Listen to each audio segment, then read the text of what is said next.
I have a friend who has 3 to 5,000 XRP spread across Coinbase and Cold Wallet. When does he get an LLC? When to move from Coinbase? I would keep anything on Coinbase. Again, Coinbase or any other exchange, I like Uphold, and there's a few others that do a good job of custody for people that I don't think are going to go bankrupt anytime soon. So that's not my issue with them. My only potential concern with Coinbase and the other exchanges, when there is a situation with Tether and Bitcoin, and they need liquidity to be able to facilitate transfers on their exchange. I mean, Shane Ellis gave you the Shane Ellis theory where Bitfinex goes illiquid and they use XRP in the interim, and voila, it moves to $589 because of the demand just on their exchange. My concern is that's their XRP. If your XRP is on their exchange, it is their XRP. It is not an FBO account like we provide at Digital Wealth Partners, inside institutional custody, segregated, bankruptcy remote. It's none of those things, okay? It may be segregated. There are a few people out there that do segregated and a few people that do have small amounts of insurance on stuff. Bankruptcy remote, unless you're working on the institutional side, which some do have it, Anyway, if you got 3 to 5,000 XRP, you're not on that side. And not to poo-poo on anybody, I'm just keeping it real. I would get it off there,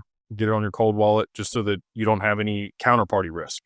You still have your own risk at that point, right? Like you have radical responsibility. There's no recourse. There's no insurance on your cold wallet. I would get it off the exchange and get it on the cold wallet. If you don't feel comfortable having it all in one place, maybe have 2 cold wallets. Zaman is a hot wallet, but it's secure. I like Weedsay. I like his products. I think that they're doing a good job. They are charging fees now for larger transactions on there. They got to make money somehow. So I get that. It didn't used to be that way though. So anyway, I would get it off of Coinbase. If it were me, that's what I would do. If you want to sell some later, you move it back on there. You got an account. Right. And then for the LLC, again, once you get to somewhere between $50,000 and $80,000 in total portfolio value in crypto, that's where things start to make sense on the cost to benefit. Less than that, you're going to be better suited just continue to dollar cost average and spend $2,000 on that versus the LLC.